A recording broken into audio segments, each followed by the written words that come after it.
welcome to my healthy diet series day 3. Don't forget to like, share and subscribe to unknownfoodie.in. তো সকালবেলা উঠে প্রথমে chia seed ভেজানো জল খেয়ে নিয়েছিলাম অ্যান্ড দেন ওভারনাইট সোক করা ড্রাই ফ্রুটস খেয়েছিলাম। যেহেতু একটু লেটে উঠছি কদিন থেকে, তো আমি এর জন্য আর এরপরে ব্রেকফাস্ট করছি না। দেন 1টা-1:30 নাগাদ লাঞ্চটা করে নিয়েছিলাম। সেখানে ছিল হচ্ছে বয়েলড ডাল, এটা ছিল মটর ডাল, আর তার মধ্যে একটু লাউ দিয়েছিলাম। সাথে ছিল হচ্ছে বয়েলড মিলেট, আর ওখানে হচ্ছে স্টির ফ্রাই করা ভেজিটেবলের সাথে সয়াবিন, আর কালকের একটু লাউ ঘন্ট বেঁচে গিয়েছিল সেটা।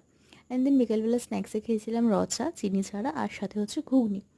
আর ডিনারে ছিল হচ্ছে এখানে আমি মিনি ইডলি বানিয়েছিলাম, এটা সুজি আর দই দিয়ে করা, আর সাথে ছিল হচ্ছে এখানে চানার ঘুগনি। আমি যেই রান্নাগুলোই করেছি মানে এগুলোতে একদমই কম মশলা এবং কম তেলে করা।